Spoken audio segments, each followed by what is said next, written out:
ഓച്ചിറ സ്റ്റേഷനിൽ ചാർജ് എടുത്തു. ഇപ്പോൾ ചെന്നിറങ്ങിയേ ഉള്ളൂ. അവിടെ ഒരു വലിയ സംഘർഷം ഇങ്ങനെ നിൽക്കുകയാണ്. ഞാൻ ബീച്ചിലോട്ട് ചെന്നു.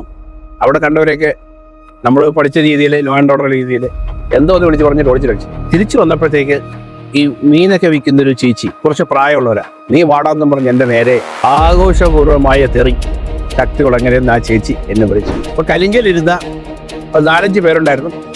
അവരെല്ലാം ഓടി. ഒരാൾ മാത്രം വരുന്നത് ഞാൻ ഇപ്പോഴും ഓർക്കുന്നു.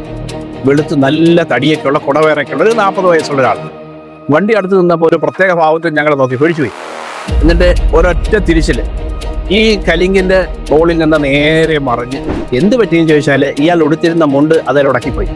നിർഭാഗ്യവശാൽ അടിയിൽ യാതൊന്നും ഇട്ടിട്ടില്ല. അപ്പോൾ ഇയാൾ ഓടിപ്പോകുമെന്ന് വിചാരിച്ച് ഞാനവിടെ നിൽക്കുമ്പോഴുണ്ട്. അയാളുടെ നല്ല സമയം എതിർവശത്ത് നിന്ന് 2 ചേച്ചിമാർ കൊട്ടയൊക്കെ ഇങ്ങോട്ട് വരുന്നുണ്ട്. ഞങ്ങൾ നേരെ അങ്ങോട്ടേക്ക് ചെല്ലുമ്പോൾ ഞാൻ കാണുന്ന സീൻ, പെട്രോൾ പമ്പിലേക്ക് ഒരാൾ പെട്രോൾ നനച്ച വെള്ളത്തുണി അത് കത്തിക്കാൻ തുടങ്ങുക. കത്തിച്ച് ഇതിനകത്തോട്ട് വയ്ക്കാനാ. പിന്നെ നമുക്കൊന്നും ചെയ്യാനില്ല. ഇതിന് തീ പിടിച്ചു കഴിഞ്ഞാൽ ഓച്ചിറ ഉണ്ടാകത്തില്ല, ഉത്സവത്തിന് ചാകുന്ന ആൾക്കാർക്ക് കണക്കുണ്ടാകത്തില്ല, ഞങ്ങളുണ്ടാവില്ല, നിൽക്കുന്നവർ ചെയ്യുന്നവരുണ്ടാകത്തില്ല. ഏതോ ഒരു തിരുമണ്ടനാണെന്ന് മനസ്സിലായി. അടിക്കല്ല, നിവൃത്തിയില്ല.